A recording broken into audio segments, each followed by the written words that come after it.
পিকে tutorial হাবের আরেকটি নতুন ভিডিওয়ে তোমাদের সকলকে স্বাগত জানাই। পশ্চিমবঙ্গ উচ্চ মাধ্যমিক শিক্ষা সংসদের একাদশ দ্বাদশ শ্রেণীর তৃতীয় সেমিস্টার অর্থাৎ দ্বাদশ শ্রেণীর প্রথম সেমিস্টারের রাষ্ট্রবিজ্ঞান বিষয় নিয়ে আজ আলোচনা করব। এই রাষ্ট্রবিজ্ঞান বিষয়ের আজকের আলোচনার টপিক দ্বিতীয় বিশ্বযুদ্ধের পরবর্তী সময়ের আন্তর্জাতিক সম্পর্ক। এই টপিকের ওপর বেস করে আজ আমি তোমাদের সামনে কয়েকটি ইনফরমেশন তুলে ধরব। এই টপিক থেকে তোমাদের প্রথম দ্বাদশ শ্রেণীর প্রথম সেমিস্টার অর্থাৎ তৃতীয় সেমিস্টারের পরীক্ষায় 8টি এমসিকিউ ভিত্তিক প্রশ্ন আসবে, অর্থাৎ এই টপিক থেকে থাকবে 8 নম্বরের প্রশ্ন। প্রথমে আমি তোমাদের সামনে এই রাষ্ট্রবিজ্ঞান বিষয়ের ওপর যে পুরো সিলেবাসটি আছে, অর্থাৎ তোমাদের তৃতীয় সেমিস্টারে কি পড়তে হবে সেগুলো আলোচনা করে দিই এবং কোন টপিক থেকে কত নম্বর প্রশ্ন থাকবে সেগুলো বলে দেব। তোমাদের রাষ্ট্রবিজ্ঞান সিলেবাসের তৃতীয় সেমিস্টারের ইউনিট আছে মোট 6টি। এই 6টি ইউনিটের ওপর ভিত্তি করে টপিকগুলো নির্বাচন করা হয়েছে। প্রথম ইউনিট আছে international relations in the post second world war period. এর মধ্যে আছে cold war era, brief discussions on bipolarity and end of bipolarity, outline of ideological conflict with emphasis on NATO and Warsaw Pact। এছাড়াও non aligned movement, origin, aims and objectives, leaders of NAM and present relevance of NAM। এই unit 1 থেকে তোমাদের প্রশ্ন থাকবে 8টি। Unit 2 এ বলা হয়েছে International organizations and institutions, United Nations aims and principles, General Assembly, composition and functions, Security Council, composition and functions, Secretary General, power and function, agencies, UNICEF, UNESCO, WHO। এছাড়াও world bank and international monetary fund অর্থাৎ IMF। এই unit 2 থেকেও তোমাদের থাকবে 8টি MCQ ভিত্তিক প্রশ্ন। এরপর unit 3 security in the contemporary world, traditional security, internal and external, non traditional security, human security, terrorism, migration, poverty, এপিডেমিক্স, environmental security, brief discussions on the topics. এই ইউনিট 3 থেকে 7টি এমসিকিউ ভিত্তিক প্রশ্ন আসবে।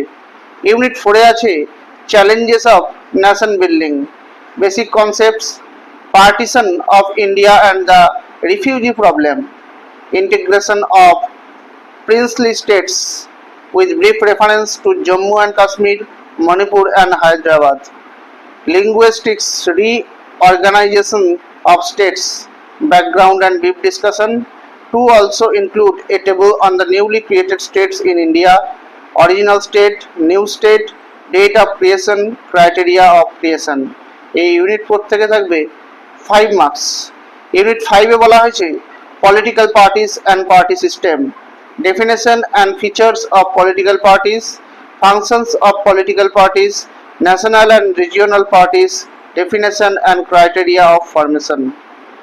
এছাড়াও ইউনিট 6 এ আছে ইন্ডিয়াস ফরেন পলিসি, যার মধ্যে আছে objectives of India's foreign policy with her neighbours in the contemporary period year 2000 onwards, Sri Lanka, Pakistan, Bangladesh, Nepal, Bhutan, Maldives, India's relations with the major powers in the post cold war period with reference to the USA, Russia and China, features of India's nuclear policy, brief analysis.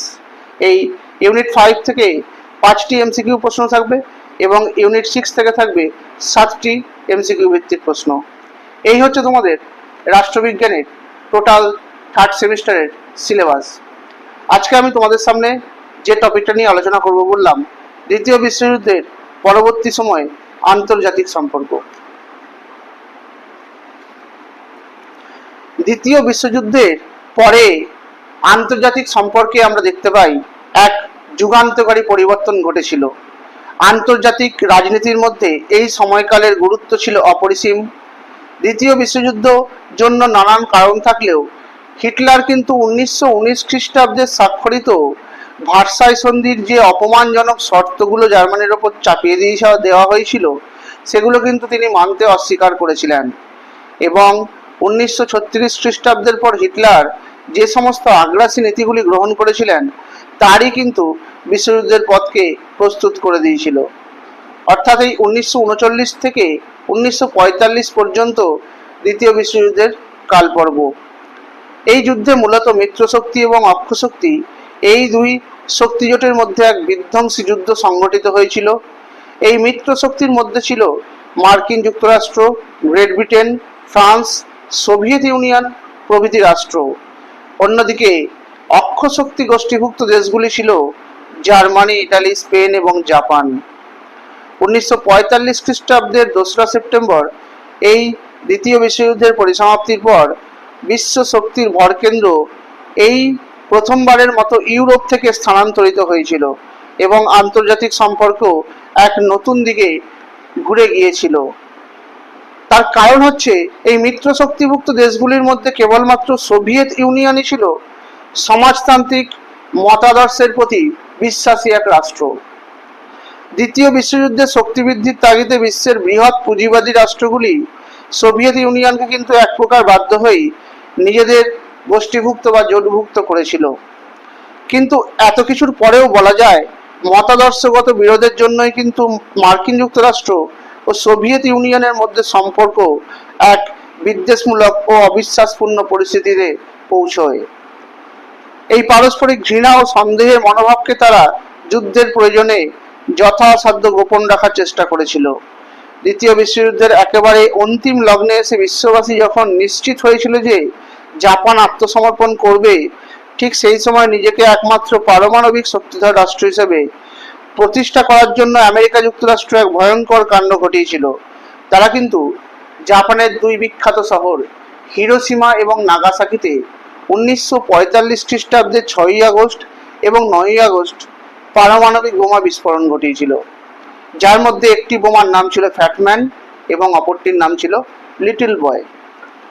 এই fat man ও little boy সম্বন্ধে পরবর্তীকালে জানা গিয়েছিল 1945 খ্রিস্টাব্দের এই August মাসে জাপানের Nagasaki এবং হিরোশিমাতে মার্কিন পরমাণু বোমা ফ্যাটম্যান ও লিটল বয় কিন্তু ভয়ঙ্কর ধ্বংসলীলা চালিয়েছিল। আর এই মার্কিন পরমাণু বোমাগুলির ক্ষমতা ছিল অসাধারণ, যেটা মানুষের কল্পনাতেও ছিল না।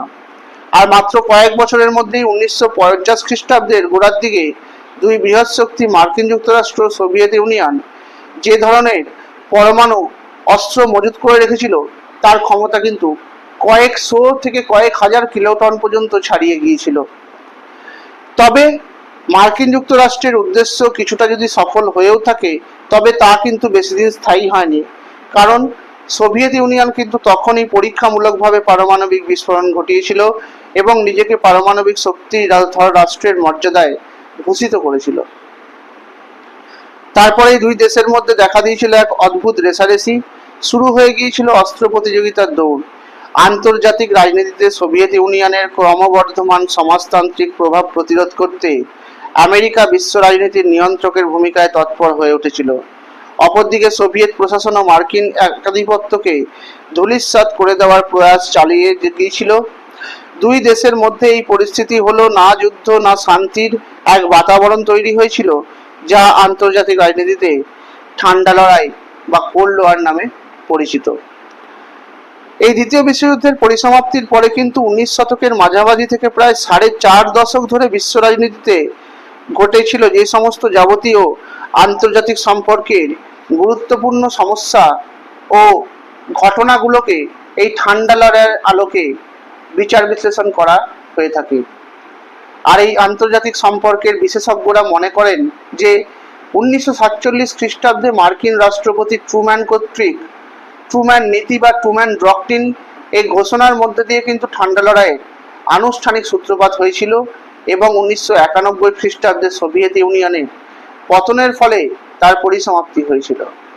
তবে প্রসঙ্গত উল্লেখ করে বলা যায় যে এই ঠান্ডা লড়াইয়ের আবহের মধ্যে দিয়ে সমগ্র বিশ্ব কিন্তু তখন কার্যত যুদ্ধের তীর প্রান্তে পৌঁছে গিয়েছিল। এর পরের ভিডিওয়ে আমি তোমাদের ঠান্ডা লড়াই থেকে আলোচনা শুরু করব। আজকে আমি তোমাদের এর শুধু জাস্ট ভূমিকা বা বেসিক যে তথ্য সেগুলোই আলোচনা করলাম।